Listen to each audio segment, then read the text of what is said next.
Hello everyone, I am Deepika Arora. I welcome you all to the Minute channel and specifically to the Umang NEET Booster Concept Booster series. In this series, I will bring out certain topics I feel are very important that are most frequently asked in the NEET paper. If you guys feel any doubt, any query related to the topic, you can tell us in the comment section and we'll be happy to resolve it as soon as possible. Now let us begin.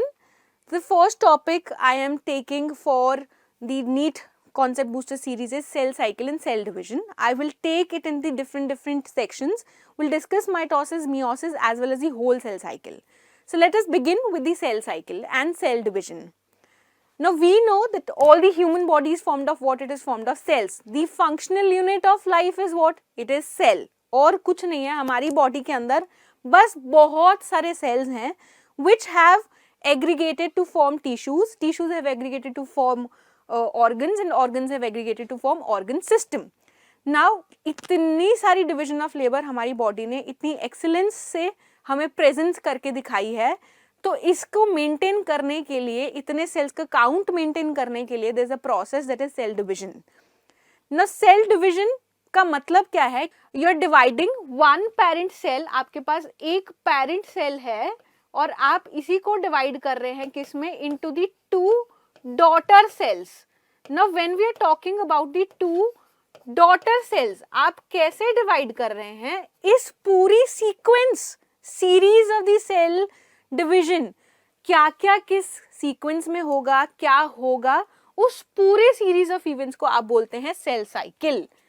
So cell division is the property of the cell to divide into the two daughter cells. Now when we are dividing the cell, the whole cytoplasmic as well as the genetic material should divide, ताकि उनके पास equal distribution जाए.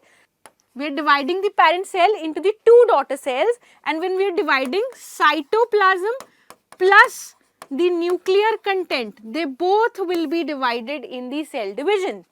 Cell cycle is the sequence of events that occur, sequence of events that occur in the cell cycle is, that occur in the cell division is cell cycle.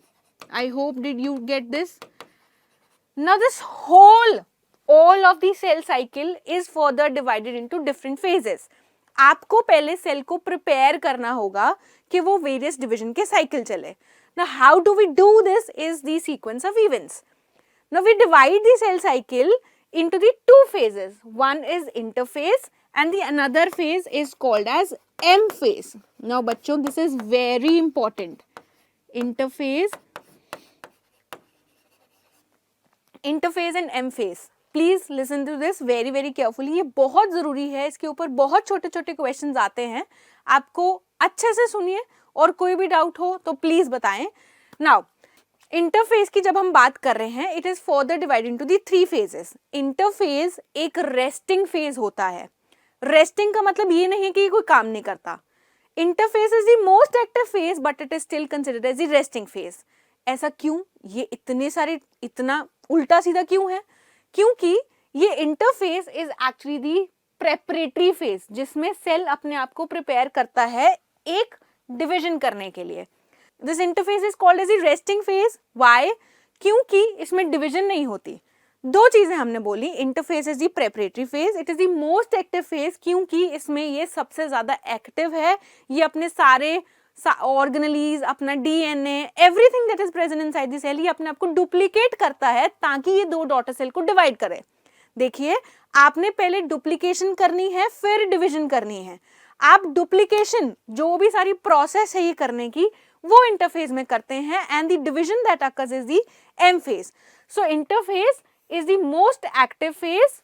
I will write it here.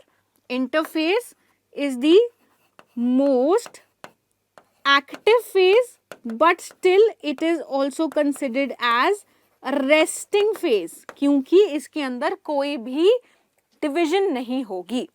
Now this interphase is further divided into the three phases as I've shown you here.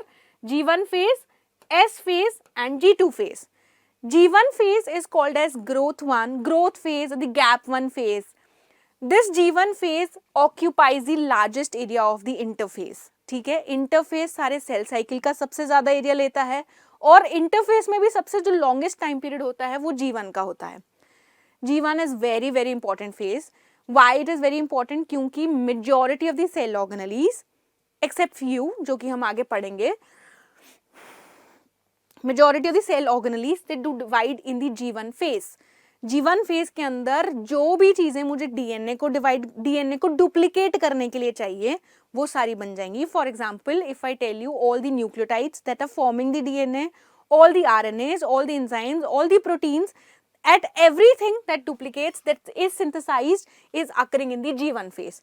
G1 phase के अंदर the most important thing is most of the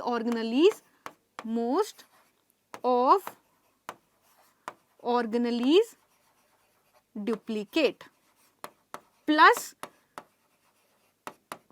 many nucleotides, many mRNAs, enzymes and proteins, they also duplicate in the G1 phase. Next phase is S phase. S phase is synthesis phase. आप किस चीज की synthesis कर रहे हैं? You are synthesizing the DNA. You are replicating the another arm of the chromosome ताकि आप उसको दो daughter cells के पास equally divide करके भेज सकें. Now synthesis, here S, synthesis phase. आप किस चीज की सिंथेसिस कर रहे हैं? अभी हमने कहा आप डीएनए सिंथेसिस कर रहे हैं, आप उसकी आर्म, क्रोमोसोम की आर्म रेप्लिकेट कर रहे हैं ताकि आप दो डॉटर सेल्स में डिवाइड करके भेज सकें. ना in the DNA synthesis we say synthesis phase is very important. Why? Because DNA synthesis occurs in such a manner कि आपके क्रोमोसोम का नंबर चेंज नहीं होगा बट आपका डीएनए जो है उसका कंटेंट डबल हो जाएगा. ऐसे कैसे पॉसिबल है? If I say you, I am just explaining it by the example कि अगर आपके पास एक पेरेंट सेल थे, उस पेरेंट सेल के पास it had 4 chromosomes, तो आप 4 chromosomes नॉन डिवाइडिंग सेल में ऐसे बनाते हैं. Now I am again saying in the non-dividing cell, in the non-dividing cell you will never see the chromosomes like this. ये एक condensed ऐसे chromatin फॉर्म में कंडेंस पड़े हुए होंगे. जब भी आपका सेल डिवाइड करना शुरू करता है इन दी एम फेज ये जाके कंडेंस होते हैं तो आपको क्रोमोसोम दिखते हैं. But just to explain you here I am saying कि आपके पेरेंट सेल के अंदर 4 क्रोमोसोम्स थे. आपके पेरेंट सेल के अंदर 4 क्रोमोसोम्स थे. जब एस फेज होगा तो वो इस तरीके से होगा कि आपके सेम क्रोमोसोम के ऊपर सेम सेंट्रोमियर के साथ उसकी डुप्लीकेटेड आर्म जो है वो अटैच भी कर जाए. ना देखिए, आपने डीएनए डबल किया हर जगह पे, you have duplicated the DNA, पर क्या क्रोमोसोम का नंबर चेंज हुआ? नो, क्रोमोसोम का नंबर चेंज नहीं होगा. I had 4 chromosomes initially.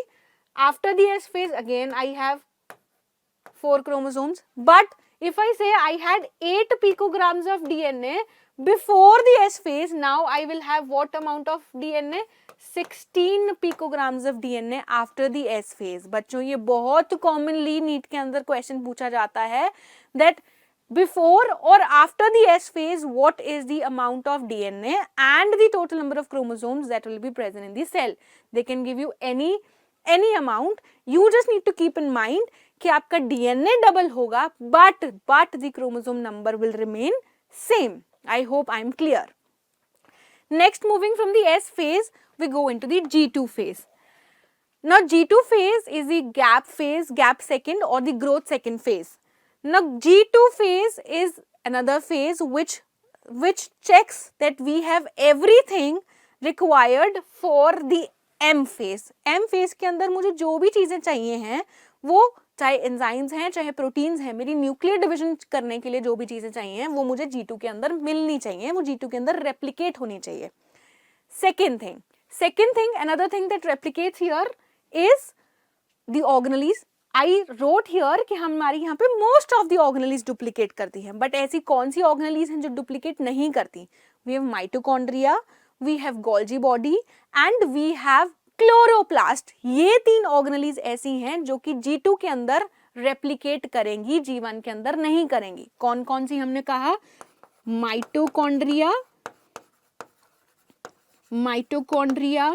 Golgi body and the chloroplast are the 3 organelles that will replicate in the G2 phase. Another thing very important that will replicate in the G2 phase is tubulin protein. ये tubulin protein क्या होता है? अब tubulin protein is a protein that forms the spindle fibers for the further division, जो कि हम आगे पढ़ेंगे. ट्यूबुलिन प्रोटीन का सिंथेसिस भी कहाँ पे होगा? G2 के अंदर ही होगा. यहाँ पे S फेज के अंदर DNA के साथ साथ there is another thing that gets replicated. There is another thing that gets replicated. It is what? It is histone proteins. S phase के अंदर there is another thing DNA के साथ साथ जो कि replicate होती है, वो कौन सी होती है? Histone proteins. And one very important organelle that is centrioles.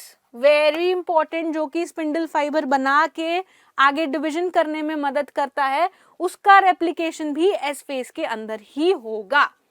Now interphase G1 phase, S phase and G2 phase.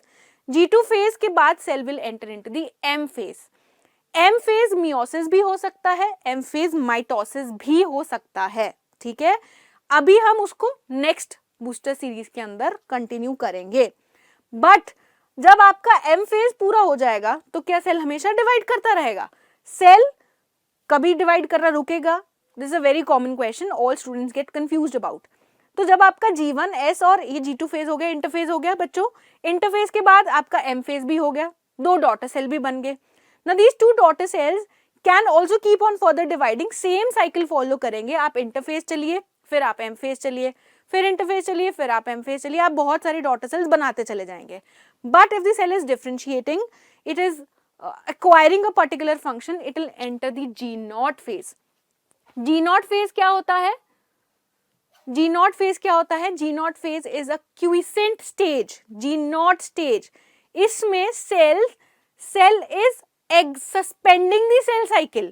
क्यों कर रहा है suspend? क्योंकि उसने एक particular function acquire कर लिया है. Cell will remain active, cell will continue to perform its function, but it is not dividing. It has shown the suspension of the cell cycle and it is exiting the G1 phase, क्योंकि ये आगे अभी divide नहीं करना चाह रहा. अब जब ये डिवाइड करेगा further, it will again enter into the G1, S, G2 and respectively complete the M phase, जिसके बारे में अभी हम अगली सीरीज के अंदर पढ़ेंगे. I hope you enjoyed this video and if there is any doubt, please let us know again. Thank you.